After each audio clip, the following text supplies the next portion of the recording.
The story begins in Zhejiang Province, the city of Jiangang. The Superior Paradise Hotel is one of the tallest skyscrapers. One of the hotel guests was in the restaurant talking loudly on the phone, disturbing other people. This person was businessman Pei Renshu. The man was sure that state and provincial services did not have the right to look at his face, not like some guy. The interlocutor made Zhenshu laugh, because hearing threats when you are surrounded by a huge number of personal guards is simply absurd. The businessman happily admitted that only the ghostly killer could pose a threat to him, not noticing that the ghost was already watching him. Gu Bo Yun, although he looked like an ordinary schoolboy, was actually the best killer. The guy stopped the waitress and took a glass of drink from the tray. The girl felt awkward, but was forced to explain that this drink was intended for a high-ranking official. The ghost smiled one of his dazzling smiles and threw the laxative into the glass, after which he apologized for the misunderstanding. Gu Bo Yun returned the glass to the tray and quietly watched as the waitress handed the drink to Pei Renshu. The businessman was fascinated by the beauty of the waitress and thought about how he could frolic with her,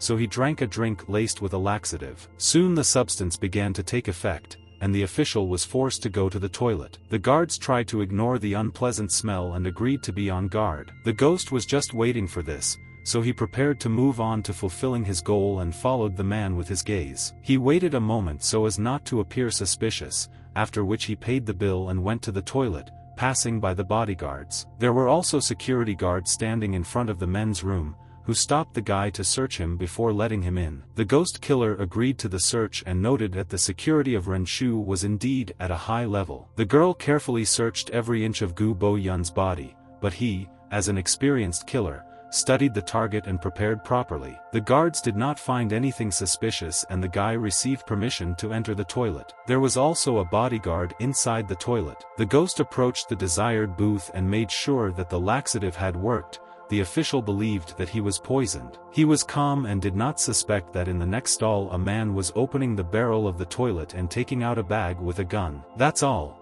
because the killer's second principle was to set up an ambush in advance and choose the right weapon. The phantom killer waited until the target was at the sinks, after which he came out and began shooting at him, before the guard had time to understand what was happening. The bodyguard reacted when it was already too late. His boss was dead and he himself had been hit with a toilet lid. The guards heard the shots and hurried to the toilet. They wanted to stop the killer, but the ghost easily threw them back. This noise attracted the attention of the other bodyguards, and they realized that there was a killer in front of them. Gu Bo Yun was running away from the crowd of guards and remembered the third principle of the killer. After eliminating the target, first of all, you need to find a way to retreat. The chase was accompanied by shooting, but soon the man heard that the ghost had managed to escape and was heading towards the window. The guard pressed a button and the bars began to lower, covering the windows. The bodyguard was sure that now the guy would not run away. However, Gu Bo Yun was not called a ghost killer for nothing. A sparkle appeared in his eyes, and he calculated the necessary trajectory for the jump. He was also able to position his body in such a way that it could easily pass through the bars. The guard stood nearby and could not believe his eyes when the killer flew through the bars, as if there was nothing complicated about it. The ghost was able to reach the window and, without hesitation, jumped from the top floor, breaking the window with his body. The bodyguard looked at the narrow gap between the bars of the grill and did not understand how the guy's body shrank at the moment of crossing the frill. One of the guards realized that the killer was defenseless in flight and ordered to shoot him. In addition, they were sure that it would crash if they missed the target. But the ghost killer was the best in his field for a reason.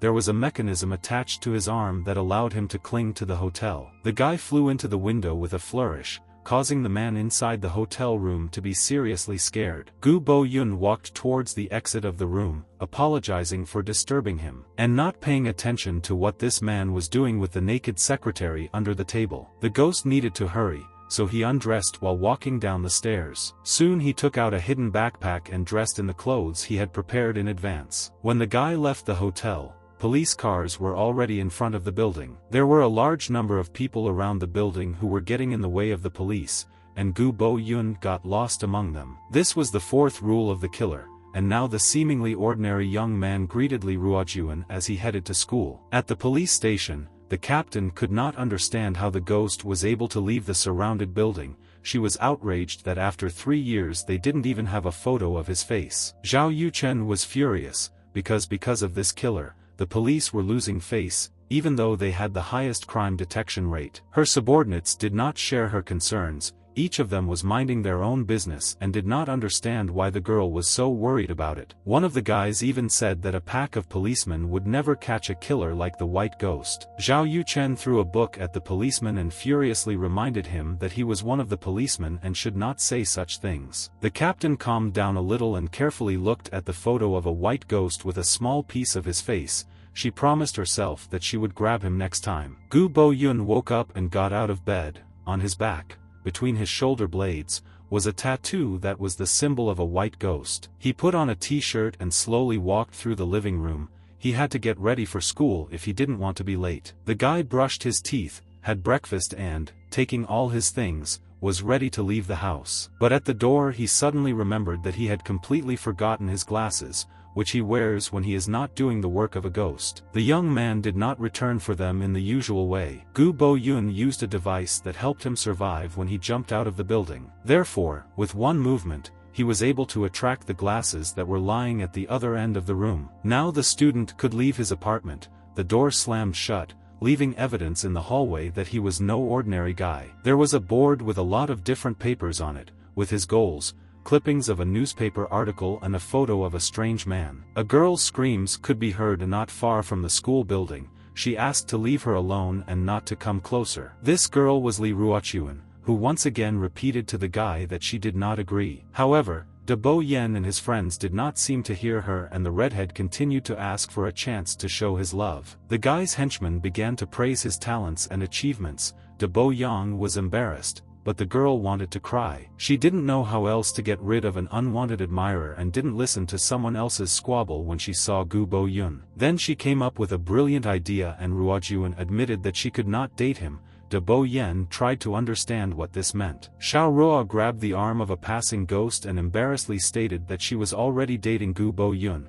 so the redhead should leave her alone. Meanwhile, Captain Yuchen said that the ghost had committed 3 crimes this year and gained fame during its existence, so they had to catch it. The young policeman noted that Bai Lin had nothing to do with scammers, mercenaries, or illegal arms dealers. A fan of the ghost considered him a modern hero. However, their colleague with a cigarette believed that everything cannot be solved through violence and Bai Lin is just a mercenary who kills people to make money. Returning to the school drama, after De Bo Yang listened to the girl, his heart broke with a sense of injustice. The redhead was furious and wanted to find out if they were really dating at Gu Bo-yun himself. The young man didn't know whether he should play along with his classmate and hesitated. Li Ruojuan noticed his doubts and with tears in her eyes began to beg him to help her, and De Bo Yang, burning with anger, no longer seemed like a problem. Gu Bo-yun pointed to the girl and said that she was under his protection and advised her not to pester Xiao Ruo in the future. Red was disheartened by these words,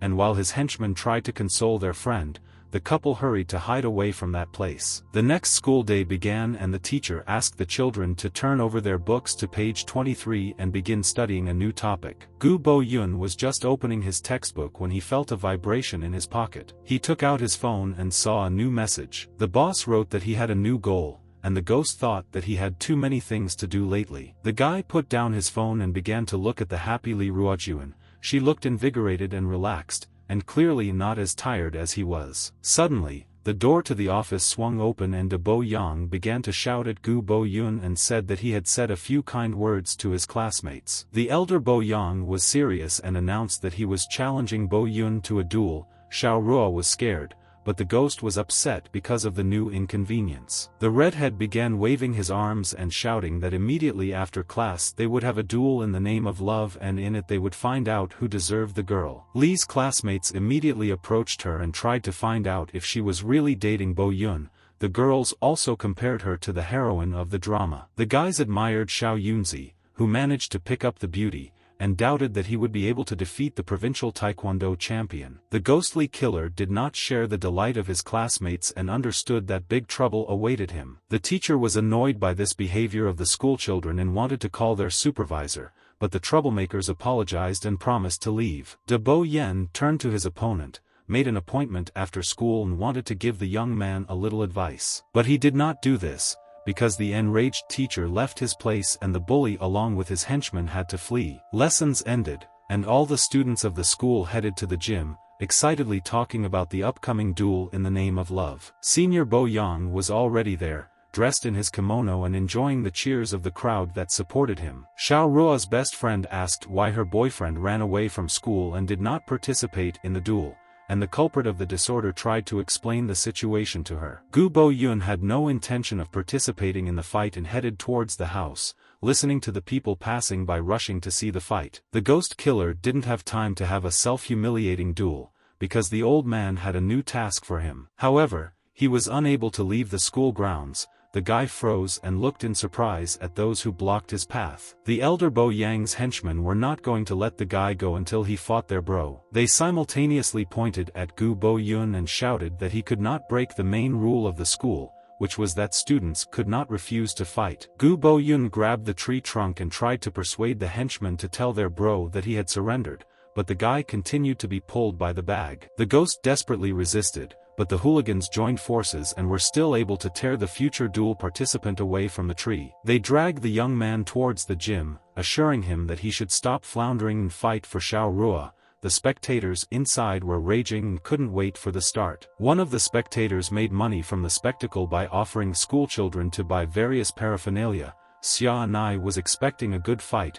and Xiao Rua was very worried. Senior Bo Yang saw that his opponent had finally appeared in the gym and was ready to show Bo Yun his full strength. Red began to explain the rules. To win, you had to throw your opponent over the red line or make sure that the opponent did not get up. The ghost killer listened to him and suggested that they start quickly. This useless duel did not fit into his plans. De Bo Yang stood up and noticed that his opponent was too careless about dueling in the name of love and wanted to teach Yun a lesson. The provincial taekwondo champion raised his leg to kick and screamed for the guy to taste his lightning strike. However, Senior Bo Yang fell to the ground as the ghost tripped him. Such a vile action angered the redhead even more. He charged again, promising Bo Yun that he would not make the same mistake twice. But the ghost dodged. The elder Bo Yang was not upset that he missed the target and decided that the boy was simply lucky to avoid his attack. The provincial taekwondo champion threw one blow after another, but the enemy was able to easily dodge each of them. Xia Nai praised Bo Yun,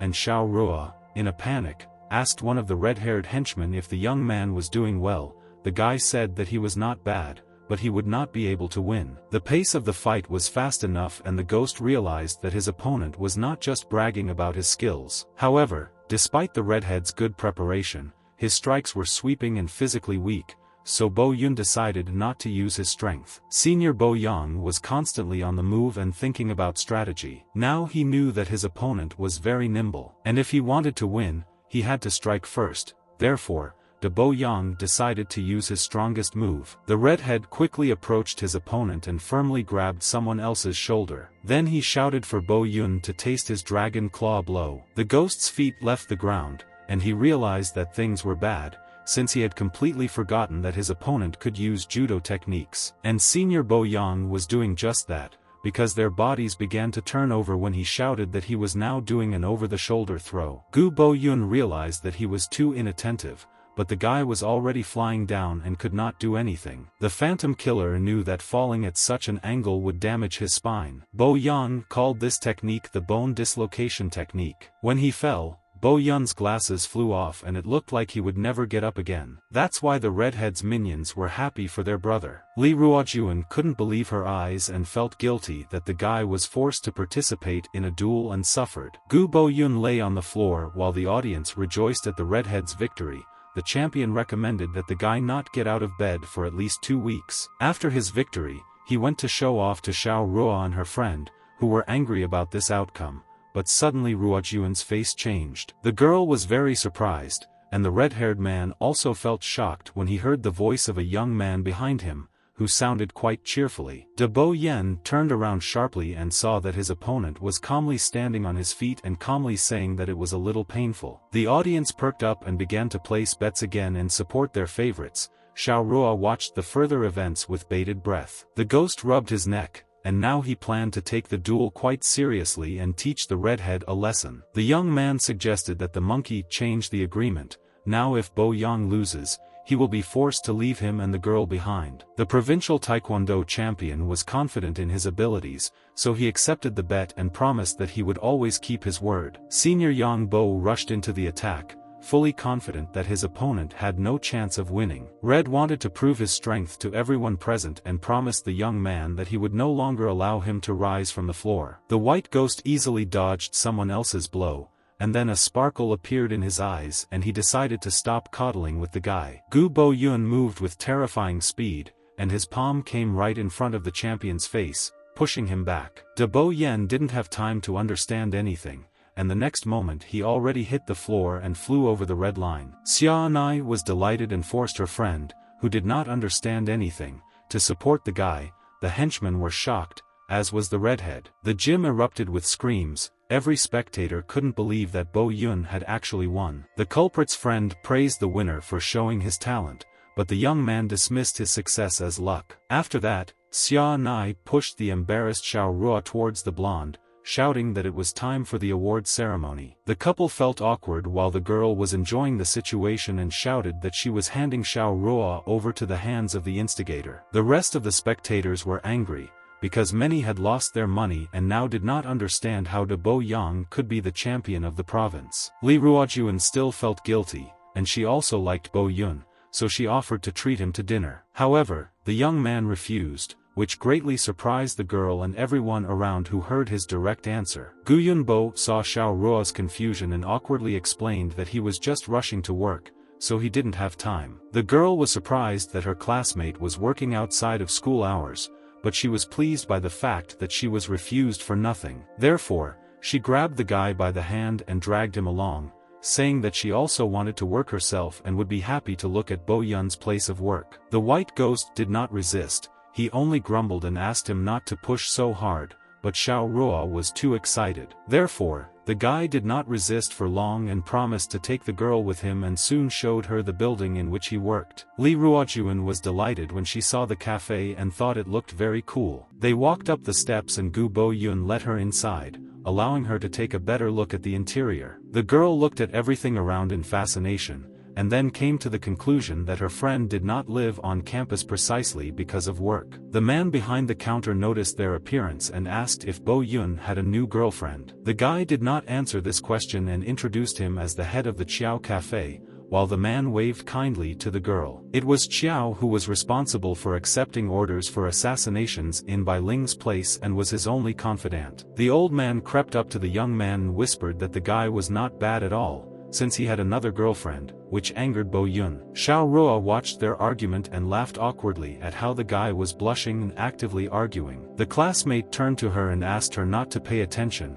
continuing the argument at the same time, and then left to change clothes. Li Ruojuan sat at the bar and said that they clearly had a close relationship. The man was happy about this, because he thought the guy was very cold. Chao treated Xiao Ruo to a signature drink and the girl drank it with pleasure. She thought Bo Yun was friendly and wondered how long he worked at the coffee shop. Chao smiled knowingly and said that the guy had been working at the store for 3 years, ever since it opened. 3 years was quite a long time, and Li Ruojuan was surprised that her classmate had been working since the very beginning of his studies. She was even more amazed when she realized that Gu Bo Yun had been providing for himself all this time. Chao was upset by this information, since the boy simply had no choice due to the fact that he was left an orphan. Xiao Ruo froze and listened to how Gu Bo Yun's parents were killed by bandits when he was very young. Li Ruojuan was upset when she realized that she had studied with Bo Yun for 3 years and did not even know about his difficult fate. When the girl spoke about this,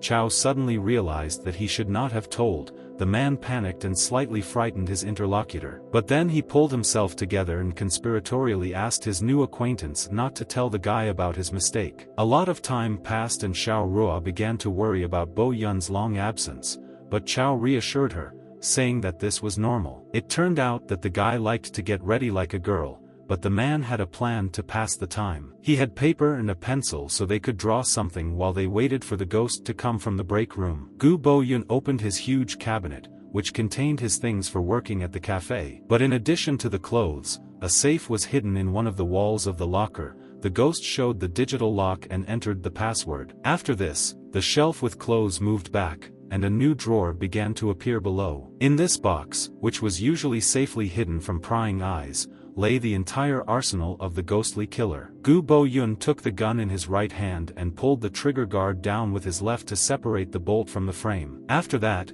in front of him was a barrel with a return spring, which he also removed from the barrel, and the gun was completely disassembled. This whole process took place in complete silence, and after it was finished, the cabinet went down again. The white ghost took out his waiter's uniform and closed the metal locker with a loud thud. After that, he quickly changed his clothes and was finally able to head towards the exit from the staff room. Xiao Ruo already missed the guy and was very glad that he returned. She jumped up from the bar stool and ran to meet him to show him the drawing the old man had drawn for her. From the piece of paper, a winking copy of Li Ruojuan looked at Gu Bo-yun, looking very cute. The girl thought for a moment and realized that she could not receive favors from them, and not give anything herself. She thought about it for a while and then announced that she had an idea, surprising both men. Xiao Ruo had 3 hairpins in her hair, so she took off 2 and used them to decorate her new friend's hairstyles. Lavushka watched the embarrassed blonde and happy Chao and felt like the happiest person in the world. Out of joy,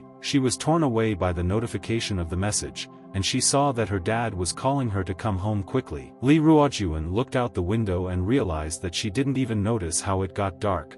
Time flew by so quickly next to the guys. She ran out the door, saying goodbye to the cafe workers, and promised to visit them often. At the very door, Xiao Ruo suddenly slowed down and called Bo-yun. The guy was surprised and looked at his classmate expectantly. Li Ruojuan smiled widely and promised that she would always be there to support the blonde whenever he needed it. She was embarrassed by the way her words sounded, and fearfully turned the conversation to what she meant about the manager. Xiao Ruo hurried to run away from the cafe as quickly as possible, but did not forget to promise to meet tomorrow. The white ghost's hair was disheveled, and he looked very funny with a small yellow hair clip on his head. Chao liked Bai Ling's new acquaintance, so after she left, he laughed and shared his opinion with his subordinate. However, Gu Bo-yun himself did not share his joy and, exhaling heavily, admitted that he was terribly bored. The guy took off the ridiculous clip from his hair and asked his boss to finally give him a new task. Chao was upset by the ghost's reaction and became convinced that the boy was actually cold. The manager put a photo of the new victim on the bar counter.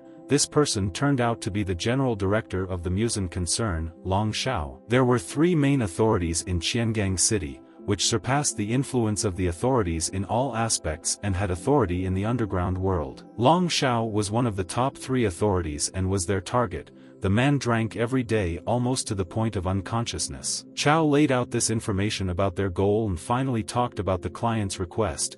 It was that Zhao's death should look like it was an accident. Night fell, and the clubs, as always, began to sparkle with all their colors, forcing people to have fun. Long Shao was one of the club's petitioners. 2 half-naked girls were sitting next to him, and he was drinking. Some brave boy came alone to meet him. The general director of the Musen concern raised the bottle and casually asked the guest if he was one of Zhu Di's people. It was easy to get lost in the bustle of the nightclub, so the ghost quietly observed the situation while sitting at the bar. Soon, De Bo Yang turned around so that Bai Ling could recognize him. This made him a little confused, especially when he heard that the redhead served the marshal. However, the guy did not have time to explain why Marshal Zhu sent him, because Long Shao jumped up from his seat and smashed a bottle on someone else's head. Alcohol from a broken bottle poured onto Bo Yang's head, mixing with blood, and the guy screamed in pain. But they weren't going to spare the redhead. The director pulled the wounded man towards him and shouted that his boss was just a wild pig and also his mortal enemy. The champion collected his thoughts and tried to explain that he had come to become a representative of the Daozong Association and begin cooperation. Long Shao just snorted disdainfully and said that such a pig is not suitable for cooperation. His younger brother tried to cool the director and,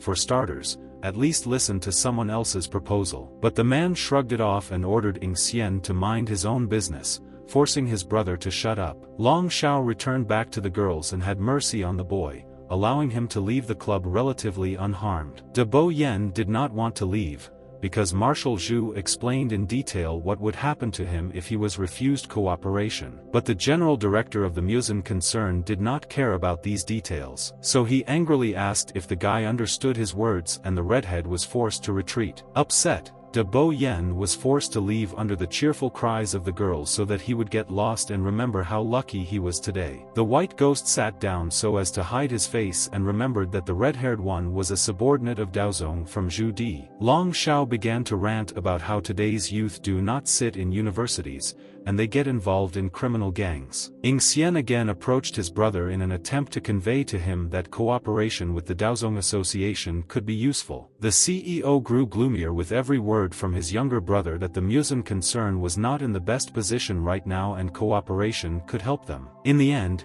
he could not stand it and ordered to stop. There was no way Long Xiao was going to agree to cooperate with someone like the Daozong Association. Elder brother reminded Ying Xian that for now, he controls Musen, so he won't allow anyone to even think about cooperation. This whole situation made Long Xiao tired, so he took his things and announced that he was leaving and this conversation was over. The younger brother was forced to accept defeat because his brother was stubborn and still did not let go of his anger towards the Daozong unification. Long Xiao was accompanied by one of his bodyguards, who was ordered by the man to organize a car to his home. Now the white ghost had nothing to do in the nightclub, so he put down his glass and paid for his drink. Long Xiao and his bodyguard walked down the alley. The guy asked which mansion they were going to, and the director noticed that he had too much alcohol. Bai Ling saw that his target was already nearby and applied alcohol to the bandages and also rubbed it on his neck. After that, he proceeded to carry out his plan and ran into Long Xiao in an alley,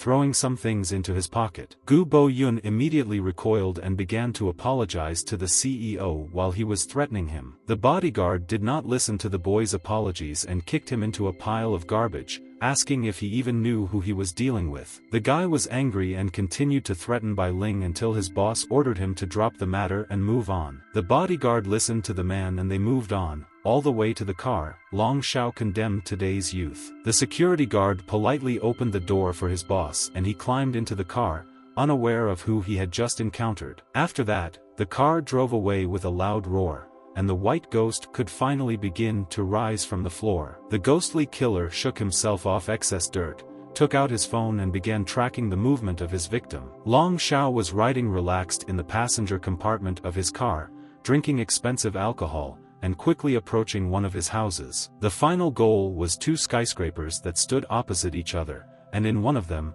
the killer put a bullet into the rifle magazine. Bai Ling brought the scope to his eye and began to carefully examine the windows of a nearby building to find his target. The guy looked through one apartment after another. He was in no hurry, because he knew that he would soon stumble upon his target. Soon it really happened, and the white ghost saw Long Xiao wearing a pink apron carrying a dish into the living room. The man finished setting the festive table and took off his apron. He was talking to someone on the phone, saying that all preparations had already been completed. Long Xiao smiled happily and couldn't wait to meet his interlocutor soon, sending him many kisses. Bai Ling mentally wondered where someone else's brutal image had gone and called the device that had been planted in advance. A telephone call began to be heard from his jacket pocket and the man was very surprised when he discovered an unknown thing in his clothes. Something similar to a player appeared on his hand, which for some reason was ringing, as well as an incomprehensible capsule. Long Xiao decided to answer the call from an unknown device and try to find out who called him. As soon as he picked up the phone and asked his question,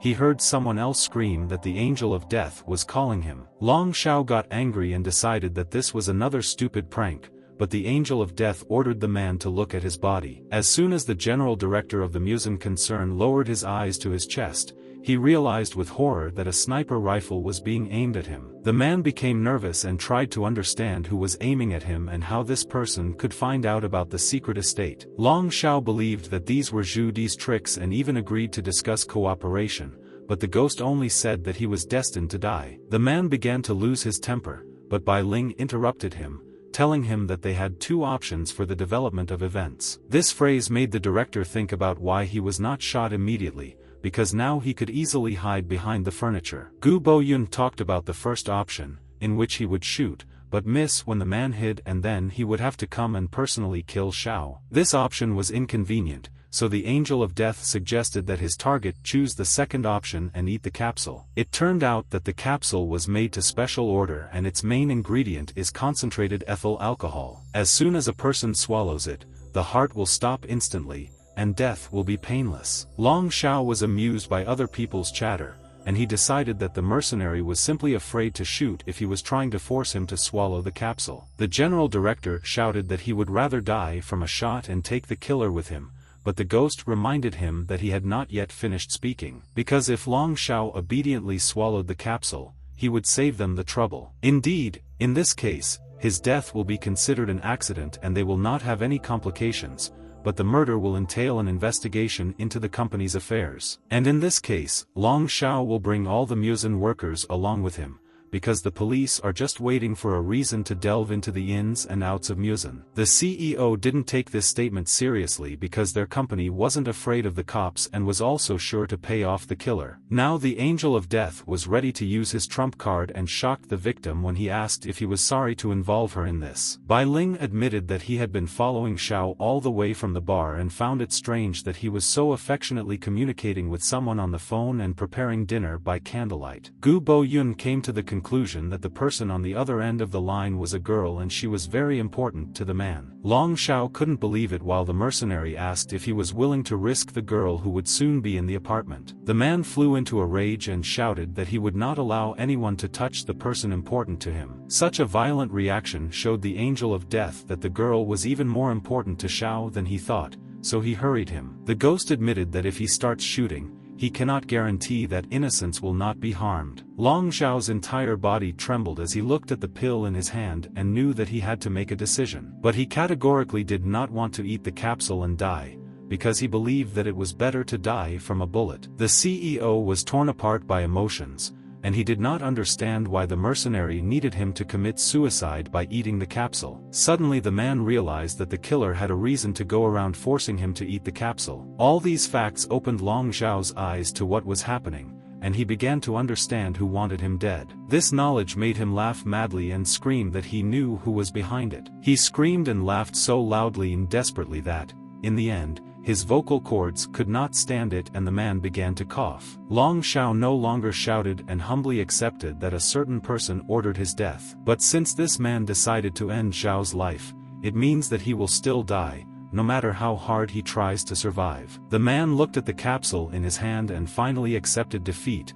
and he asked if the boy understood what this meant. The mercenary reminded that he is only a figurehead who does his job, and the rest does not concern him. Long Xiao chuckled and agreed with him that there was no point in chatting with someone's errand dog. CEO Musen did not want to die and, to stall for time, asked if he could find out who he was talking to. The guy thought and decided that the man was going to die anyway, so he could calmly tell this information. He took a deep breath and shouted loudly that his name was Luo Shindian Bai Ling. At that moment, lightning and thunder began to rage in the sky, as if echoing the name of the white ghost. And Long Xiao was shocked when he heard the name that designated the largest group of killers. Gu Bo-yun was surprised that the man knew about Luo Shindian's existence, and Xiao seemed a little happy that someone like that was hired to kill him. The CEO brought the capsule to his mouth, reminded the guy of their promise not to touch anyone else, and swallowed the poison. A flash of pain immediately pierced the body and life began to quickly leave Long Xiao. His heart stopped. The player fell out of his weakened hands, and just at that moment the click of the lock was heard. The door opened and Long Xiao's daughter appeared on the threshold along with her friend and announced her return. She happily said that she brought Xia Hai to celebrate her birthday with them, but fear appeared in her eyes when she saw her father fall. Gu Bo-yun heard Li Ruojuan's voice and couldn't believe that his target's dear person turned out to be his classmate. Lightning and thunder began to appear in the sky more often and soon a thunderstorm began, darkening the situation even more. The downpour did not stop, even when the ambulance arrived and found that the chairman of the board of the Musen concern, Long Xiao, had died. The court medical examination revealed cardiac arrest due to alcohol poisoning and, due to lack of evidence, ruled out the possibility of murder. The police reported this to Longying Xian and promised to report if there was any news in the investigation into the death of his brother. The policeman rejoiced that the villain died from heavenly retribution and Yin Xian threw a gaze at them. The man froze in the rain when he saw Xiao Ruo running to the ambulance in tears,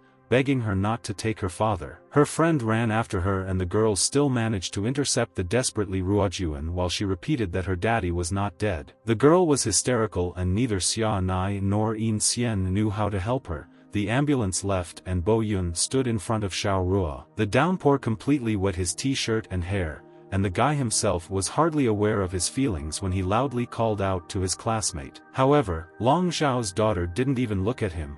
Xia Anai was surprised to recognize the guy as Bo Yun, and the girl's uncle decided that he was her friend. The white ghost felt disgusting and began to try to put words together and tell Xiao Rua what happened. Finally, he plucked up courage and screamed, but did not have time to finish, because the girl, screaming and crying, rushed into his arms. She kept repeating that daddy was not dead and Bo Yun could only stroke her head soothingly. But this did not help, because Xiao Rua was in a very bad state of mind and could only cry in pain. Bo Yun cried with her, standing in the pouring rain, until they were driven into the house and forced to change their clothes. Ying Xian asked his niece's friends to stay by her side, since he himself was forced to leave for the board of directors. The door closed, and the trio remained sitting in the room in oppressive silence, and only Xia Anai hesitantly called out to her friend. Li Ruojuan was lying on the table and tears were still rolling from her eyes when she admitted that she did not believe that her father would die like that,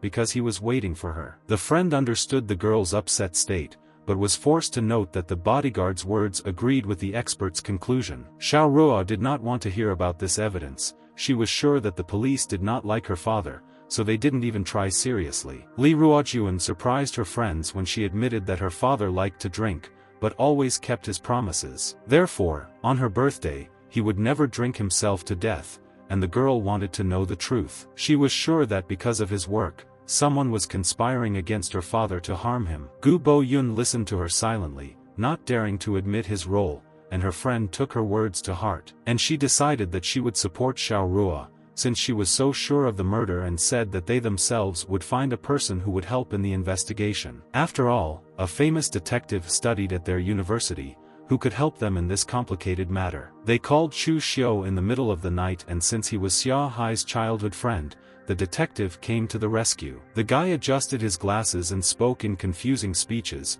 indicating that there was only one truth and he already knew it. The detective said that Xiao Rua's father is a mafioso, for which he received a slap on the head, as well as an angry tirade from Xia Anai. Chu Xiu pulled back the curtains and began to look at the view from the window, noting that he was worthy of the main authority of the city. The guy asked if the police had conducted an examination and learned that their conclusion was alcohol poisoning. Xia Hai's friend adjusted his glasses and admitted that there were no omissions in the police report and the evidence was sufficient. After all, there were no strangers at the crime scene, and the tendency to abuse alcohol was confirmed. And even the girls saw the deceased at the moment of the fall, which confirmed the version of the accident. And the case could have been closed, but it was worth taking into account the specific activities of the victim and looking at the case from a different angle. Therefore, to begin with, Chu Xiu proposed to take as a basis the fact that Xiao Rua's father was killed by someone. Since there was not a single mark on the man's body, there was only one way to do this: use a remote threat. The white ghost remained silent, but the girls began to seriously consider the theory that Long Xiao was forced by threats to commit suicide. The detective was in no hurry to draw conclusions, but at the moment, the likelihood of this version was extremely high. The guy returned to the window again and said that he had already looked around and this place was located very high. And since they are on the 65th floor of the Twin Tower, the best view is from the building next door. A player appeared in Chu Xiu's hands, which partly confirmed the theory of a remote threat. The ghost killer held his breath and couldn't believe his ears as the guy was moving in the right direction. Xia Nai noticed that the device was an ordinary player, but the detective explained that inserting a small chip into it was not a problem. Then he noticed that the girl ignored the evidence, like the fools from the police, and his girlfriend got angry. Xiao Rua thought all this was quite logical, but she didn't know what excuse could make her father take poison. However, the detective could not guess what exact pretext the killer used to achieve his goal. And the guy didn't see the point in messing with it. He knew that they communicated through the player, but the chip was disposable and there was no point in disassembling the device. It was decided to go to the building opposite and look for clues there. All four went to the building, and the detective was sure that the killer had let his guard down. Xia and I didn't understand how they would be able to find evidence in time if it would take a huge amount of time to inspect the building. But Chu Xiu promised that it would take much less time than she thought. After all, they only need to look at the camera footage, and everything would have been fine if it weren't for the problem of an uncooperative security guard, who made the task much more difficult. The detective looked at the stern guy, and the team tried to decide who would go try their luck first. Chu Xiu went first. The guy decided to simply ask, but received a completely expected refusal. Xiao Ruo then tried her luck by trying to explain the importance of their matter, but the guard sent her home. Gu Boyun only approached the uncooperative guard and did not have time to say 2 words when he was rudely refused. It was Xia Nai's turn, and although everyone was desperate, the girl was going to save the situation and persuade the stubborn old man. She took off her jacket, exposing her cleavage, and was about to use her most reliable technique. The girl gently pulled her blouse and pretended to be cute and begged for help. Chu Xiu felt excited, but the guard turned out to be a woman. She added that Xia Nai did not have an ounce of feminine charm, and the detective and Xiao Ruo felt that she would regret her words. They turned out to be right, because their friend flew into a rage and screamed for her aunt to get ready to give up her life. Thus, Xia Nai beat the guard and gained access to the cameras, although not in the way she planned. The entire team, except for Gu Boyun, approached the screens and prepared to find out the truth about Long Zhao's death. Chu Xiu was explaining what the supposed killer would look like when the blonde called Xiao Ruo and distracted the guys. The ghost again wanted to confess what he had done, but could not find the words. Li Ruojuan began to worry about Bo Yun because he looked upset and his face turned pale. At that moment,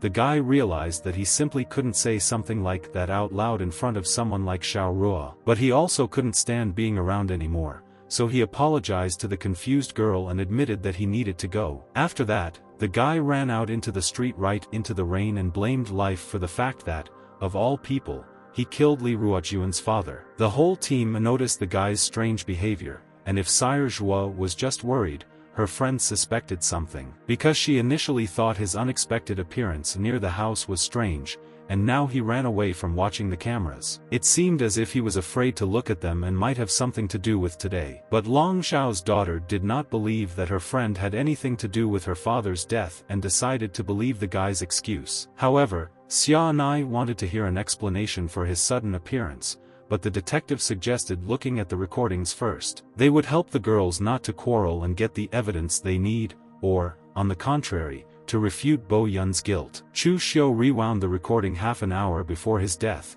and they carefully watched everyone who appeared on the screen. Li Ruojuan's heart was pounding as if it was about to jump out of her chest as the girl froze in anticipation. At this time, the white ghost continued to run in the rain and think about what to do if Xiao Ruo found out. The team froze when they saw a person on the recording who matched the detective's description. The ghost killer felt disgusting and couldn't stop cursing the whole world. After all, from now on, Li Ruojuan would never be able to recognize the real Gu Boyun. But, to the great regret of the team, only the suspicious person could be seen on the recording, but not his face. After Long Zhao's death, his daughter's bright youth came to an end one rainy night. 20 years ago, a man walked the corridors of the hospital, smoking dozens of cigarettes in anxious anticipation. He wanted to tear the hospital to pieces, but his friends calmed him down, convincing him that everything would be fine with his bride. Young Long Xiao grabbed one of the guys and started shouting that his wife was giving birth 2 months early and he simply couldn't be calm. Just at that moment, the door began to open and the man, along with many of his companions, rejoiced at the end of the birth. Long Xiao dropped everything and ran to the ward, not paying attention to the doctor's prohibitions, because he had become a father. His beautiful wife was lying on the hospital bed, and the man was very happy to see her after a long wait. Long Xiao's body was shaking and he cried as he looked at his beautiful baby, who turned out to be a girl. His wife suggested that he stop crying and take the princess in his arms. Xiao obeyed and hugged the crying baby. The woman looked very tired, but told her husband that she wanted to name the girl Zhouyu. Long Xiao liked the name and said that from now on their daughter is Li Ruoyu. The woman was surprised when she heard her family's name. But her husband had already thought about everything and wanted, in this way, to at least a little protect the baby from his enemies. His wife weakened before his eyes, but with a slight smile on her lips she agreed with his thoughts. At the same time, she noted that he should quit smoking if he really wants to protect his daughter. Long Xiao was a little surprised by this proposal, but after thinking it over, he decided that his wife was right. Zhouyo's mother took advantage of the opportunity and tried to give the young father as much instruction as possible. And although there were many demands, the man decided to do everything possible for his princess and become the best dad. The girl was happy to watch her family, but she was getting worse, and Long Shao noticed this. The wind rushed into the room and his wife apologized and asked her husband to take care of their beautiful daughter. Zhouyi's mother left this world, but promised to watch their princess grow up. A week had passed since Long Zhao's death, and during all this time, Xiao Duo had never appeared at school. Xia Nai remembered that today was supposed to be the funeral of her best friend's father, and even she had a hard time accepting it. Chu Xiu had already finished disassembling the device and identified 2 chips in it, but both were damaged. The girl remembered the silhouette they saw on the recording and asked if there was really a way to find out who he was. Xia Nai again remembered her assumptions, and the detective said that he did not make useless judgments because they interfere with objective ones. In addition, the guy believed that even if they found out who that person was, it wouldn't be of much use. And that's all, because such people are just tools and there is clearly some kind of big shot behind them. This is why Chu Xiu was sure that Long Zhao's death was planned by someone behind the scenes. That is why the illusion of random death was created. Xia Nai thought it looked like a simple escape from the police. The detective admitted that he constantly thinks that the accident is just the beginning. Long Zhao's photo stood next to a small photo of his wife when the farewell ceremony was held. Li Ruojuan stood in mourning clothes among the other guests, and for her everything was as if in a fog. As the funeral was ending, her uncle approached her and asked her to wait in the car because of the strong wind. But the girl did not have time to leave, because behind her she heard someone's satisfied voice, rejoicing at the end of the funeral. This voice belonged to the main shareholders of the company, who wanted to talk about who would get 60% of the shares. Ying Xian was enraged by the behavior and the fact that they dared to resolve this issue at the funeral. But the blonde was not embarrassed by someone else's speech, and he reminded that the kingdom cannot exist without a king. The man believed that he was the best candidate to get Long Zhao's share. Uncle Xiao Ruo restrained his anger and, without taking his angry gaze off his opponent, asked the girl to return to the car. The blonde smiled predatorily and loudly told everyone that the daughter of the former CEO would end up just like her mother. At that moment, an elderly man appeared behind the crowd and asked the girl to wait another minute. Mu Tao was her father's secretary and told everyone that now they would listen to the master's last will. Ying Xian did not expect such a turn of events,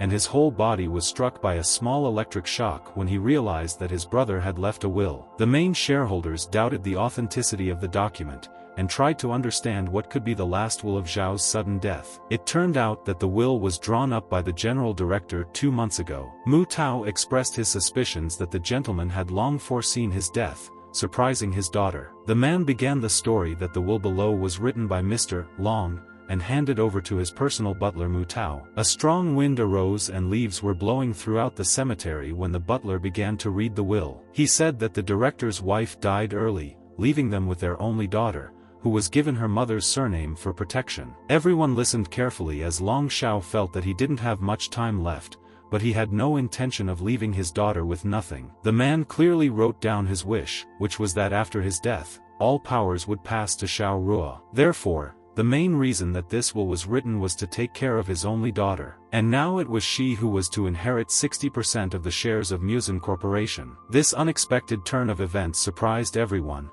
especially the core group of shareholders. The blonde was the most indignant and shouted that the company could not be handed over to a mean girl. However, his speeches were interrupted by a strong blow from his bodyguard, due to which the impudent man flew into the distance. This behavior surprised the guests. But the first bodyguard Long Shao was confident in the correctness of his actions, and believed that if his boss was alive, he would have finished everyone off. After that, the man approached the young lady and apologized to her for the fact that he could have scared her. Now Xiao Ruo was surrounded by 3 men who remained loyal to her father. C.I. Kun suggested that the dissatisfied say their dying words now. But neither the main shareholders nor many people from the main crowd dared to say a single word against the lady, and they only shouted that all Musen members would unquestioningly obey the mistress's orders. After that day, every person in the school was discussing the news that Li Ruojuan was becoming the youngest CEO of the city. None of the students could believe that the girl turned out to be the heiress of such a huge company and now occupies such a high position. Now everyone knew that her real name was Lung and were sure that billions would be offered for her life. Similar words were heard throughout the city,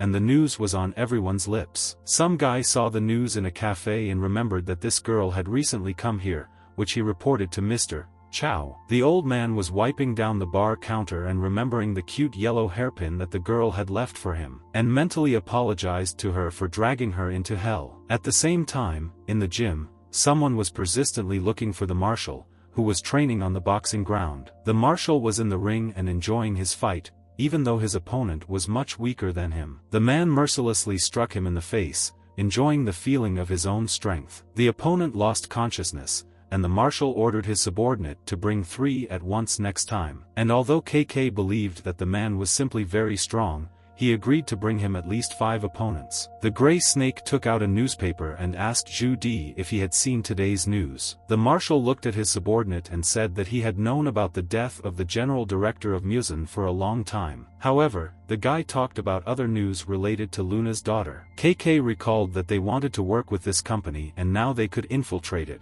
but the marshal believed that Xiao did not deserve such treatment. The gray snake still offered to take advantage of the fact that his daughter was still very green and take her hostage. The marshal did not quite understand how his subordinate wanted to bypass all the bodyguards and get close to the girl. But KK already had a plan in mind, so he crumpled up the newspaper and threw it on the floor, and assured his boss that he had already thought of everything. The guy snapped his fingers and with a satisfied smile began the story that it would really be difficult for an ordinary person to get close to her. But in their group there was her classmate, for whom this would not be a problem. The gray snake assured the marshal that he could trust him because De Bo Yang would definitely complete his task. After all, the redhead just needed to find an excuse to drag the girl out into the street, so he sent a letter. Xia Nai gave it to her friend and thought it was cute that the guy was blinded by love. Xiao Ruo was upset that he was messing with her again. But her friend remembered how the guy looked today and told her that today he was serious and did not look pathetic at all. The girl believed that her friend,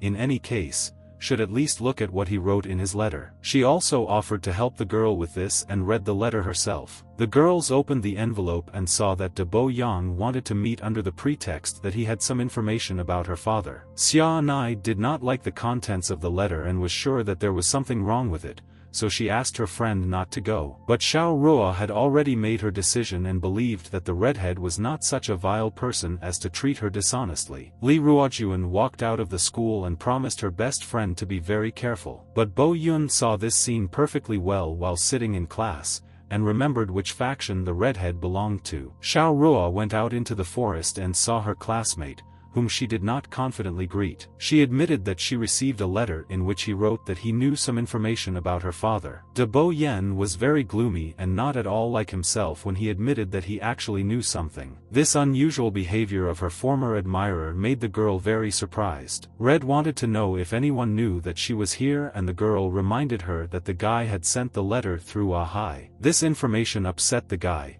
but Xiao Ruo still felt very ridiculous in this situation. The fact is that before going somewhere, Xia Nai decided to call a detective and secretly spy on their friend. Li Ruojuan decided that he was needed to solve the mystery, but the girl assured that the guy could do more than just reason. Therefore, now the girl convinced the redhead that she was alone, although her friends were hiding nearby behind the trees. Chu Xiu asked his childhood friend to follow his instructions in case something went wrong. De Bo Yen was silent for a long time, so the girl asked if what was said in the letter was a lie, surprising the guy. He wanted to know how she knew, but then he realized that he had spilled the beans and decided that it didn't matter. After the marshal left, Senior Bo Yang admitted that he did not want to do this job. However, the gray snake was not going to listen to him and hit the guy on the head with all his might. After that, he grabbed his subordinate by the neck and threw him to the floor to remind him who raised him. An oblong blue tablet appeared in KK's hands, which he threw into the air with a satisfied smile. De Bo Yen looked at the pill as if spellbound. The gray snake laughed loudly at this reaction and shouted that his dog should be obedient. Red couldn't resist, so he ate the drug and politely thanked his boss. Yes, Bo Yen remembered someone else's words that he had to bring the girl for the next dose and accidentally shouted that he had no other choice. The guy rushed towards the girl and was sure that she would leave with him, but the detective did not understand what was happening. Xiao Ruo frowned and asked if her classmate really wanted to do something like that. These words and the facial expressions of the man he loved made him lose confidence in his actions. The guy froze and tears began to appear in his eyes. De Bo Yen didn't understand what he was doing and why. The redhead fell to his knees in front of the girl, his body trembled, and he began to apologize to her for what he had done. Xiao Ruo felt as confused as her friends, who did not understand what was happening there. Chu Xiu assumed that Senior Bo Yang was planning to let his hands go and told his friend his guesses. But now their mutual acquaintance was sitting on the ground,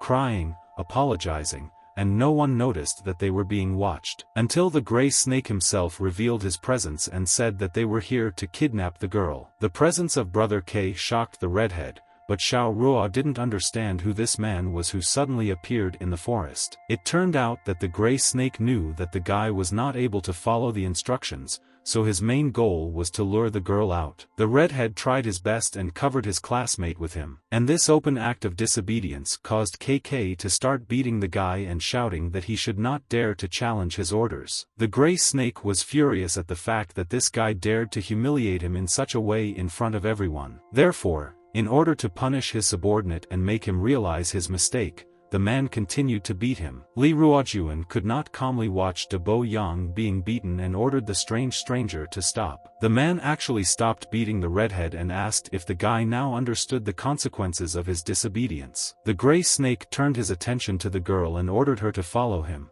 but the girl was not going to obey. The gray snake said that he is one of the 5 masters of the Tao Confession, and he promised that if the girl resists, she will find her death. The man was sure that this threat would work, so he repeated his order, but something made him angry again. De Bo Yen didn't learn his lesson and grabbed Brother K's leg while continuing to beg him to let Xiao Ruo go. The man could not tolerate such behavior from his subordinate and continued to beat the guy, shouting that he could not stand him. Senior Bo Yang received severe wounds and realized that he was unable to protect his classmate. But, nevertheless, he was not going to give up so easily and decided to actually join the fight. The gray snake was stunned by such impudence and asked if the guy really didn't need drugs anymore. This question made the redhead doubt, and Brother K took this moment to smash someone else's face on his knee. De Bo Yang's injuries looked simply horrific. His entire face was covered in bruises and blood. But this did not stop the gray snake, and he continued to beat his subordinate for disobedience. This continued until the guy fell to the ground and was no longer able to resist. Xiao Ruo was terrified,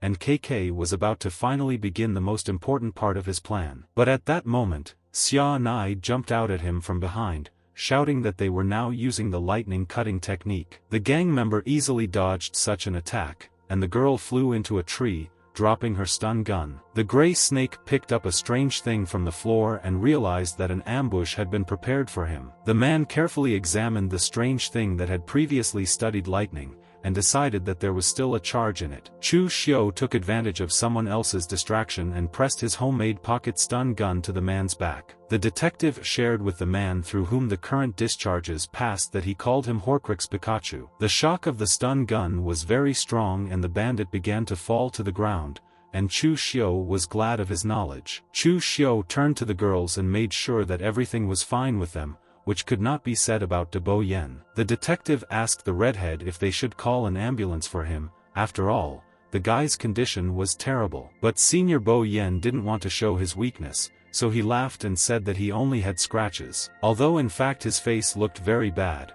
and he could only see the world around him with one eye. Therefore, when he looked at the detective, he nevertheless noticed that a gray snake was already standing behind him. The redhead managed to warn the guy about the attack from behind, so Chu Xiu was able to dodge, but he didn't understand how the man could get up. The gray snake looked like it had been thoroughly roasted, but there was also a clearly visible rage on its face. The guys were panicking because their plan had failed, and Chu Xiu understood that the strongest blow was not enough, and his stun gun was no longer capable of such a thing. The detective decided to take advantage of the fact that the enemy did not know this and suggested leaving, since the gray snake could not withstand another blow. However, Brother K said with a satisfied smile that it was not only Xiao Ruo who had reinforcements. Indeed, behind the small house were hiding 2 more subordinates of the Gray Snake, whom he called to him. One of the men laughed and was ready to appear in front of the teenagers and help the boss. But he couldn't do this because he would get hit in the face. The blow was so strong that the man was thrown several meters back. The person who beat him was very fast and the second criminal did not even see who it was,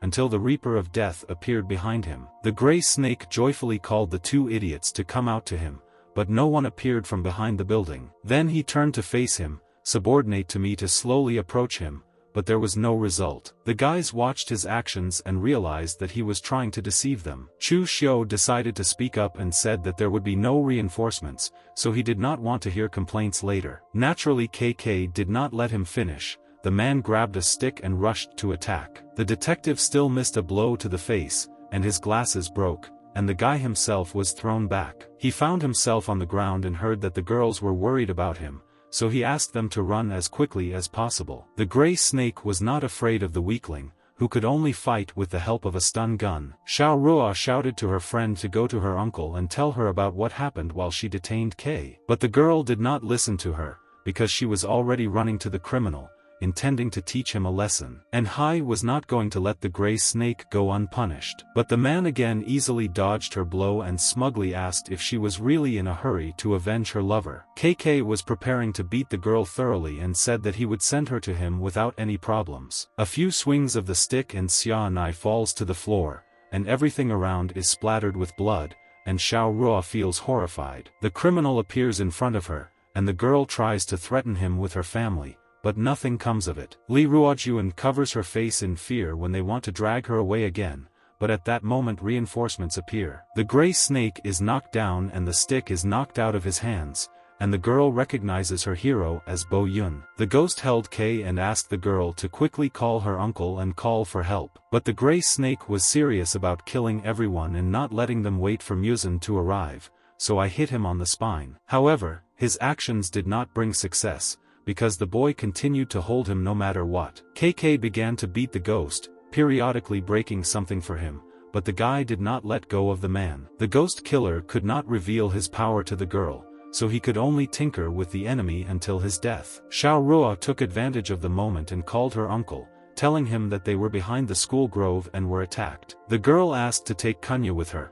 which forced the Gray Snake to act decisively and take out a knife. KK waved it in front of him, touching the guy's shoulder in order to loosen his grip. Gu Bo Yun looked at the injuries and realized that he was now in big trouble. But even under the threat of being stabbed, the ghost was not going to let the man go and let him take Xiao Ruo. The blonde said that he was glad that the criminal decided to stay, after which he pushed off the ground and sent them into the barn. There they were at a sufficient distance from the girl, so the ghost used its speed, but the Gray Snake did not realize this yet. The man decided that the boy was hiding out of fear of him and was going to deal with Gu Bo Yun as soon as he found him. KK challenged the boy to a fight, and the white ghost took off his glasses and prepared to play with the man properly. The Angel of Death knew that time was running out and was trying to figure out where to start. He soon made up his mind, threw away his glasses and rushed at incredible speed straight towards the surprised K. The ghost delivered the first blow to the larynx, causing the man to cough uncontrollably. Gu Bo Yun looked very smug as he allowed his opponent to cry and cry for help. But the Gray Snake could not make a sound and swung a knife at the guy. KK moved quickly and confidently and aimed for the schoolboy's head, but somehow missed. He had the impression that the man in front of him was a ghost and had simply disappeared rather than dodged. Bo Yun touched someone else's hand with a knife and noticed that playing with a knife was not so much fun. After these words, he easily broke KK's thumb, causing him to drop the knife. The Gray Snake screamed in pain, and the ghost said that he would tell everyone else that the man fell by accident. Xiao Ruo remained in the forest and was very worried that not a single sound was coming from the barn and was thinking about going to help. KK again did not notice any movement, but felt a new blow and tried to figure out who the guy was. After a few more blows, the man lost most of his teeth, but was still unable to keep track of his opponent. The Gray Snake constantly turned around in search and hoped to notice the teenager's movement. But when, despite all his attempts, K's ribs were broken, he decided that this was a demon. The ghost struck him in the body and in one movement broke 3 ribs at once. The gray snake felt terrible pain when he heard that this was not the end. His eyes widened with horror and confidence that there was a demon in front of him when the guy broke his arm with a slight movement. For the first time in her life,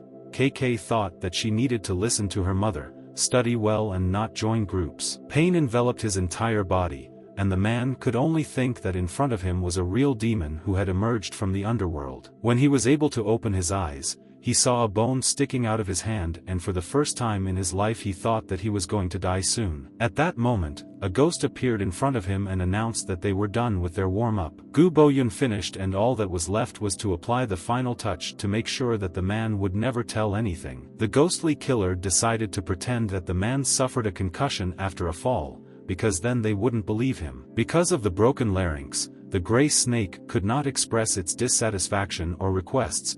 It only crawled back until it came across a knife. At that moment, the man decided that this was his last chance to avoid a terrible fate, and in despair he rushed at the guy. Gu Boyun was amused by the desperation he saw in other people's eyes because he was doing completely useless actions. However, at that moment, Xiao Ruo appeared in the barn and came to help, and the ghost was distracted by her. Because of this, the guy did not have time to react in time, and the gray snake was able to stick a knife into his chest. KK was not going to stop, and when he saw someone else's blood, he felt the strength to attack further. Bo Yun stopped someone else's blow and couldn't think of a more awkward moment for the girl to come to. Fortunately for him, the vital organs were not affected, but now he will have to change the plan. Li Ruojuan brought a stick with her and was confident that with its help she could deal with the criminal. And although the gray snake was severely wounded, such self-confident words of some pathetic girl forced him to start a fight with her. The man rushed to the girl,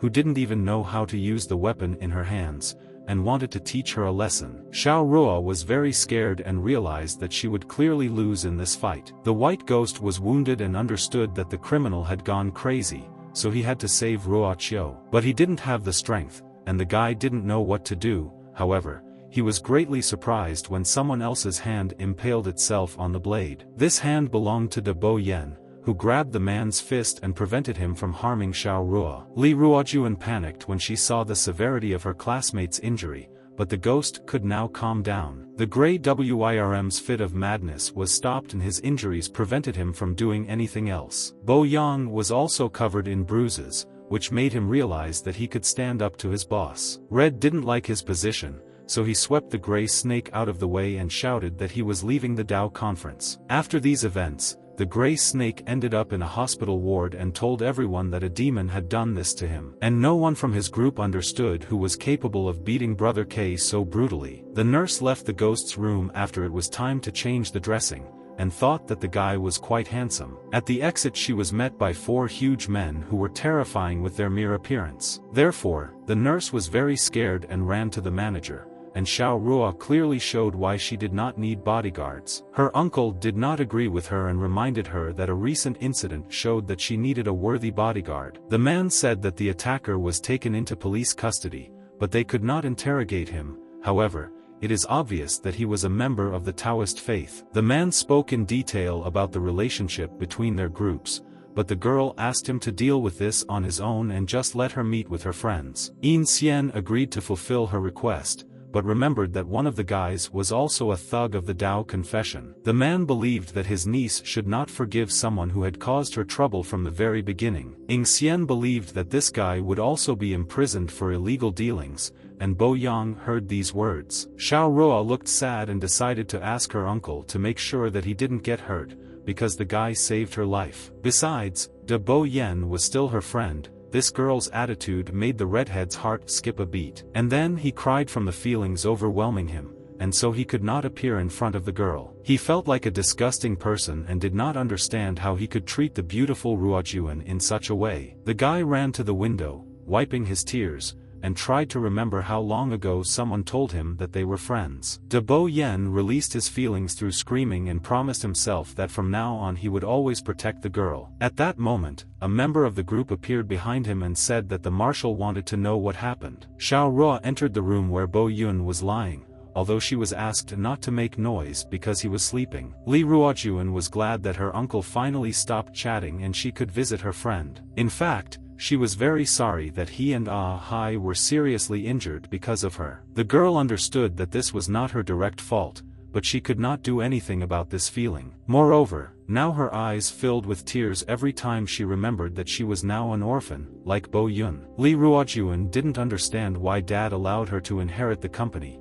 because she didn't know anything about it. The girl would really like to return to the easy and pleasant student life that she had before. But to her great regret, this was now impossible and she had to put up with it. Even though Xiao Ruo was very scared, she lay down on the edge of the bed and cried. But Bo Yun could not help her in any way, since he was fast asleep, recovering from his injuries. The wind blew through the old hospital rooms when the guy opened his eyes and saw Xiao Ruo next to him. He didn't want to wake her, so for a while they just lay next to each other in complete silence. But Gu Bo Yun was forced to get out of bed, and before leaving, he decided to cover the girl. The white ghost believed that the only one who needed to apologize was him, because it was because of him that the girl became an orphan, but, nevertheless, he was not going to leave her. Bo Yun pulled himself together and walked to the exit of the ward, think about something of his own. He found himself in the corridor just as the police were passing him. He encountered Captain Yuchen and her subordinate, who was a fan of the ghost. When the girl passed by Gu Bo Yun, she felt as if she had seen him somewhere before and froze in place. Yuchen turned around and carefully studied the silhouette and tried to figure out if she had met him before. The guy saw the captain's dissatisfied look and became nervous that he was walking too slowly and angered her. However, the girl shrugged it off and decided that she had simply made a mistake and returned to the matter for which they had come. The young policeman was already looking forward to enjoying the beauty of Qiangang City,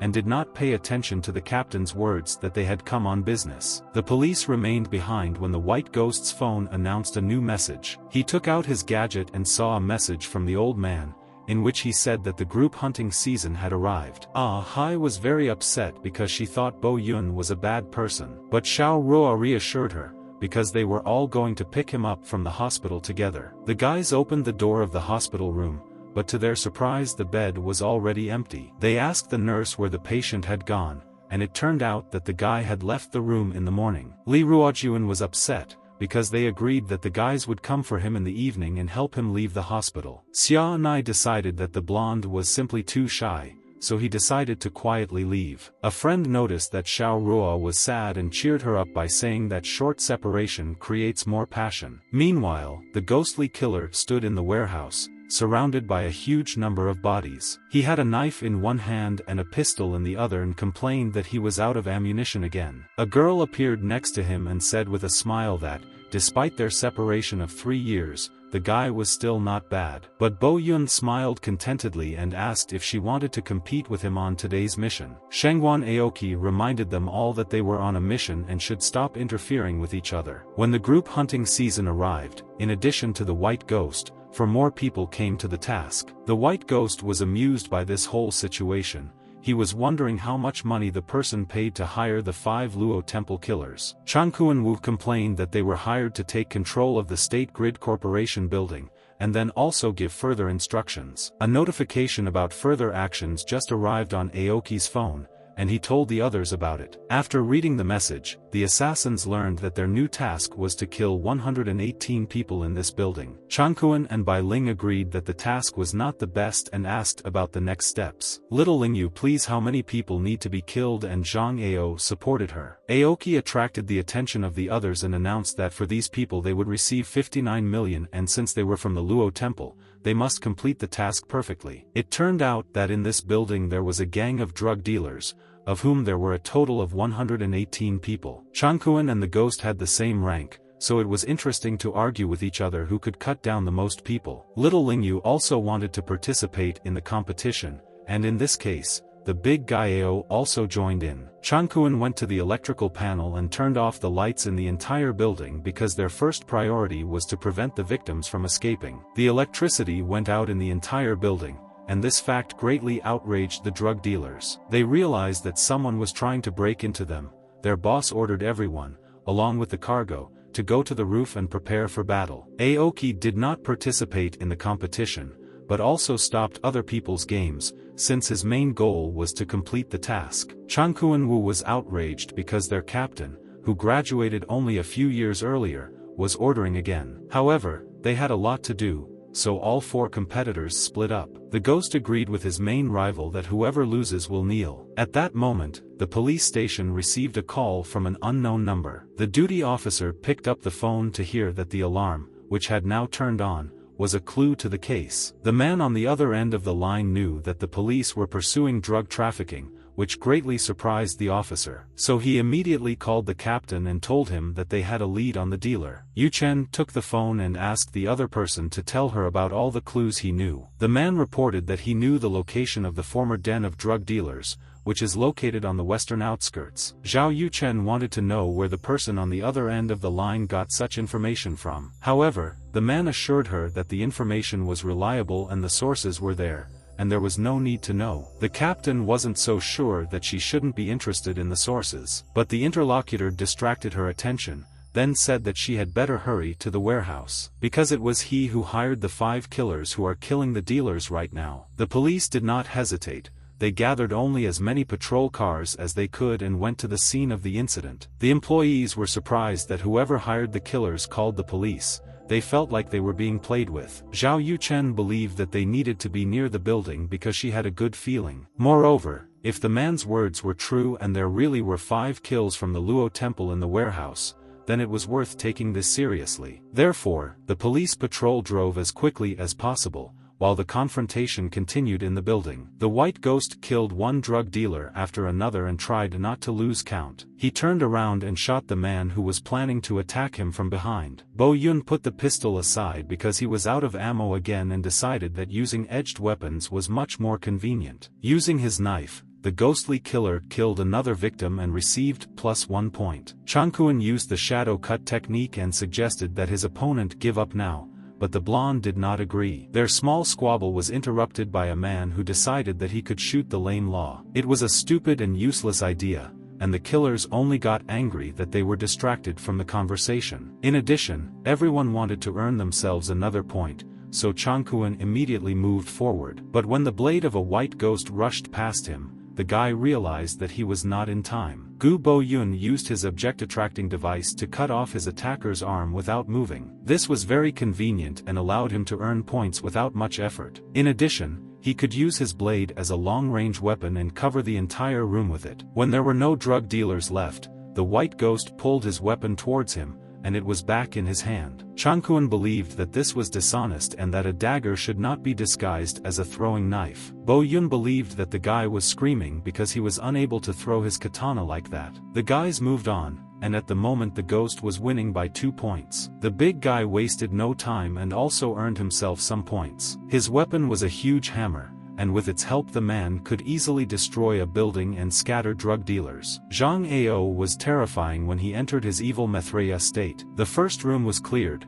and the hammer landed with a crash on the floor, and the big man himself noticed that he was very tired. The man called his sister and told her that he had already finished with this room and they could move on. Little Lingyu was enjoying the corner of her mouth. Blood was dripping. The girl had the nickname Lowly Hannibal. The big guy was standing calmly in the room when one of the drug dealers appeared behind him. The man threw a grenade in full confidence that the fat base was already half dead. Zhang Ao and Little Lingyu were in danger because they did not foresee the possibility of a grenade appearing. The grenade began to explode and smashed the room into small pieces. However, when the smoke cleared, it became clear that the Luo temple killers were in perfect order. Aoki defended his subordinates, although the big man said that he was using his ability, so it was not necessary. Their captain Shengguan Aoki had the rank. The Thunderer dressed him with a huge metal umbrella. The drug dealer could not come to his senses because he did not understand how the umbrella could block the explosion. Sparks were still flying in the air when the captain said that no one with such poor thinking could understand how his umbrella worked. Aoki his weapon at his opponent and shot lightning at him, confirming his title. Those men who made it to the roof were excited to see who the rest were mercilessly killing. Their boss heard that they had been broken into and there was almost no one left from their squad, and asked how many attackers there were. The answer made him freeze in disbelief, because their huge group was destroyed by only 5 people. The man could not imagine who people must be to deal with such a huge number of people with such ease. The answer was simple: these people were the killer from Luo Temple. Each had their own unique talents. Moreover, the spirit of competition forced the White Ghost and Changkuan to act quickly and ruthlessly. But even without the spirit of competition, their captain easily dealt with a huge number of enemies. The man on the roof could hear other people's screams and requests for help and tried to decide who would come out the door. King Adi decided to set an example for his charges and fearlessly walked forward. This made the right impression, and his charges were fired up with a thirst for revenge. They ran out the door, but after a second the boss heard them screaming and asking for help. At that moment, the roof went up 5 killers who did not understand why they were hired to destroy these amateurs. King Adi threw away his weapon and, with tears in his eyes, tried to surrender and save his life. Changkuan remembered that there were 2 other people in the competition and asked what their results were. He himself received 26 points and asked if Bai Ling was ready to kneel in front of him. However, the thing is that the ghost also killed 26 people, so for now it was a draw for me. Changkuan was upset at first, but then he noticed something that completely changed the situation. There was blood on the ghost's clothes, and if he was wounded, he automatically lost. Bai Ling did not intend to prove anything and decided to ask what the result of the remaining 2 participants was. The big man admitted that he only killed 23, but he was very exhausted and really needed to lose weight. Aoki looked at his team and said that they really were just youngsters, since he himself had earned 35 points. Changkuan began to count and did not realize that out of 118, only 7 people remained. He turned to little Lingyu, thinking that this was too little, and asked her how it was. The girl felt awkward and agreed with her colleagues that 7 was really not enough. But she had a reason, because cutting takes a lot of time, and besides, she is just a little girl. Zhang Ao leaned towards the girl and admired the fact that she was still passionate about the art of anatomy. The Luo Temple killers were enthusiastically discussing the baby's abilities. Don't pay attention to the drug dealer boss. The man was still crying and mentally apologized to his mother for not listening to her when she asked him not to join the criminal world. He thought he could take the opportunity to escape, but noticed a huge number of patrol cars near the edge of the roof. Now the man was sandwiched between the killers on the roof and the police on the ground. Captain Zhao Yuchen came out of the car and said through the loudspeaker that they had surrounded the building and ordered the people to surrender. A group of policemen headed to the main entrance to block it. It was only when the exits were blocked that the police could move on to the next phase of the plan. The man told the captain that all exits were blocked and asked what further actions would be taken. The man who was in the building said that something was wrong here because there was a huge number of people killed here. Team Yuchen did not understand how 5 people could take the lives of so many people in such a short time. The captain felt determined and gave the order to all troops to prepare for the assault. Shengguan Aoki appeared next to the frightened drug boss and asked if he had called the police. The man nervously said that he shouldn't do this and was very surprised that the 5 were not connected with the police. The man said he hated the police and was contemplating whether the plan would work and offer cooperation to escape during the chaos. He tried to offer his help to the captain of the killers, but he was already talking on the phone and did not pay attention to him. Duju picked up the phone and asked Captain Aoki what happened. The drug boss continued to try to negotiate a chance to escape, but the Thunderer put his hand on his shoulder. And then with one easy movement he threw the last target off the roof. The man flew down, realizing that his end had come, and screamed, unable to restrain his active scream. After this, Shengguan Aoki reported to his boss that 118 people were killed, and the goods they wanted were from them. Captain Yuchen couldn't believe her eyes when she watched how a man was simply thrown off the roof right in front of a huge crowd of police officers. It landed on one of the police cars, crushing the roof and breaking the windows. Such disrespect angered the captain even more, and she ordered her men to go to the roof and prevent anyone from escaping. He looked down at the lessons and said that even though they had the goods, they would not be able to transfer it. The captain of the killers was sure that Du Ju had told the police about them. The interlocutor was very pleased with Aoki's intelligence. The Thunderer understood perfectly well that the police were sent to prevent them from completing their task. This means that the goal of this mission did not include drugs and the murder of 118 people, but the capture of them themselves. Du Ju told his interlocutor that he was obliged to report crimes to the police. And since the man had already paid everyone's fees, he believed that the failure to complete the task was entirely their fault. Du Ju was going to take advantage of the Luo Temple's rules to compensate for their hitman's failure to complete the task. Aoki was amazed that this man had spent tens of millions to accomplish this goal. It turns out that if the Luo Temple killers did not complete the task, then the employer has the right to choose among all the hired killers. No matter who he pointed at, any professional killer was forced to swear his life for 3 years in the name of the employer. Du Ju laughed like a madman and believed that the service of the temple was truly warm. Du Ju couldn't stop laughing at how cleverly he was able to take advantage of the Luo Temple's rules. Now the man was ready to receive his reward and was eager to make his choice. After all, otherwise the killers might not have escaped from that building alive. This was why Du Ju contacted them through their proxy and asked the mercenaries to stay with them. Captain Yu Chen was confident that none of the criminals would be able to escape once they were surrounded. But the police squads were not so sure, since these 5 people were able to kill a huge number of people in the building. Captain Aoki assessed the situation and concluded that taking the goods and completing the mission was indeed quite troublesome. He thought it over carefully,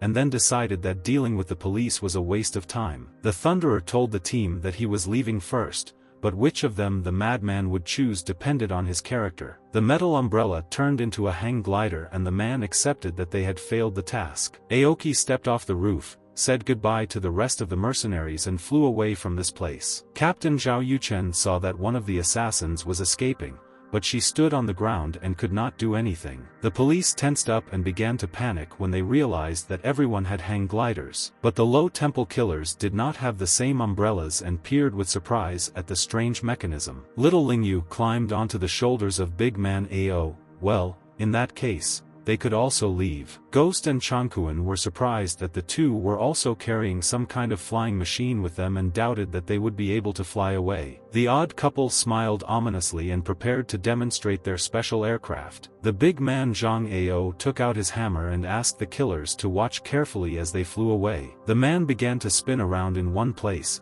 swinging the hammer and destroying the earth around her. After that, Zhang Ao launched his hammer into the sky as if he were a small bird and weighed nothing. Little Lingyu was getting ready to leave and Big Man Ao asked him to keep a close eye on the hammer. The roof under Zhang Ao's feet shattered into small pieces as he picked up the required speed, after which their unusual pair pushed off from the roof. For some time they were in free flight, and the baby could be heard screaming. But soon the weapon turned into a vehicle with one movement of the hand, and Yu Chen could watch someone else disappear again. The police captain couldn't comprehend the style of these people and doubted that she could catch them, but quickly dismissed such thoughts. Yu Chen decided that the assassins would be forced to land at the edge of the forest, so she sent a team there. Changkuan and the White Ghost were definitely speechless now, because this method of escape looked very strange. Gu Bo Yun remembered that there was no time to be surprised, because they still needed to somehow get out of this building. Shadow Slash became serious and took out his katana, admitting that he was not like those geniuses. Therefore, the guy was going, as always, to break straight through, killing everyone in his path. The ghost was not satisfied with this answer. Therefore, he asked Changkuan not to kill the police because they could escape that way, to avoid unnecessary casualties. After all, to escape, it was fashionable to simply stun unnecessary witnesses and leave with a clear conscience. The White Ghost decided to go first to show his friend Shadow Cut how to get out. Changkuan was interested in the fact that the kid was so kind to the police, but Bai Ling covered his face and advised the killer to do the same. Just at that moment the door that led to the roof opened and a policeman appeared, but the ghost was faster. Therefore, despite the threat to shoot to kill, he managed to intercept someone else's hand and show how to neutralize without killing. The Shadow Cut reluctantly agreed in order not to ask unnecessary questions and to ignore the other person's penchant for the police. Thus, they followed each other, neutralizing one policeman after another. Changkuan Wu was having fun as he jumped down several flights of stairs at once. After landing, the guy turned around and told the police that they were just lucky, because today he did not intend to kill. The Shadow Cut was distracted and one of the police officers took advantage of this and hit the killer in the shoulder. The White Ghost fan was determined and wanted to catch at least someone from the murder group for the sake of Captain Yu Chen. Changkuan hid from the rest of the bullets and promised himself that he would definitely kill this guy. But Bai Ling didn't think so, because he was sure that his friend would be absolutely useless without his sword. The ghost killer fan continued to shoot and was about to complete justice by taking Changkuen's life. Shadow Slash jumped out of his hiding place and knocked the gun out of the boy's hands. He was determined to open his eyes. At that moment, Captain Zhao Yuchen was nearby along with the backup squad, and Changkuen took the policeman and closed the door to the room where they were.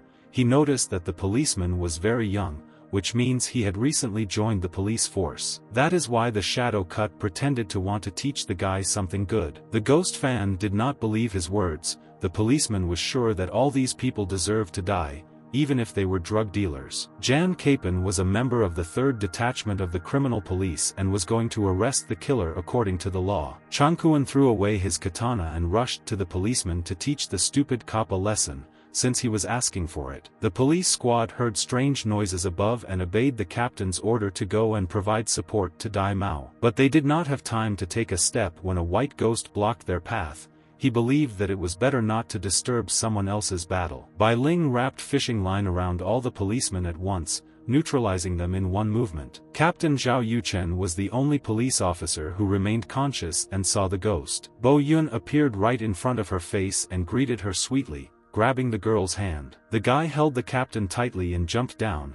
They flew flight after flight, and Yuchen thought that she was going to die. She was scared, and the girl wanted to live, so she closed her eyes, preparing for the inevitable fate. When suddenly she froze in the air and remained alive, the ghost landed and held the frightened policewoman. Bai Ling left the captain to recover from the shock and admitted that they simply neglected to kill them today. The ghostly killer asked if the girl believed that she was capable of punishing evil and ruling this dirty world. The ghost advised her to go home and do embroidery if Yuchen wanted to live. Captain Zhao gave the order to stop the guy, but then she realized that the rest of the group had gone upstairs. She looked up at the stairs and saw the silhouette of a policeman, so she assumed that Dai Mao had won the fight. Changkuen pretended to be the captain's subordinate and talked about his victory, for which he received praise from Yuchen. Zhao Yuchen gave the order to finish the Shadow Slash, while she was about to catch the white ghost. Such self-confidence of the police captain made Changkuen laugh, because he did not understand why she was so confident in her abilities. Bai Ling ran to the main exit.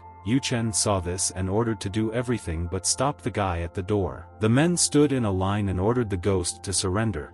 They were sure that he would not pass through them. The ghostly killer looked around carefully and suddenly turned to the right, surprising the police. Bai Ling saw a small window near the ceiling and realized that he should go there.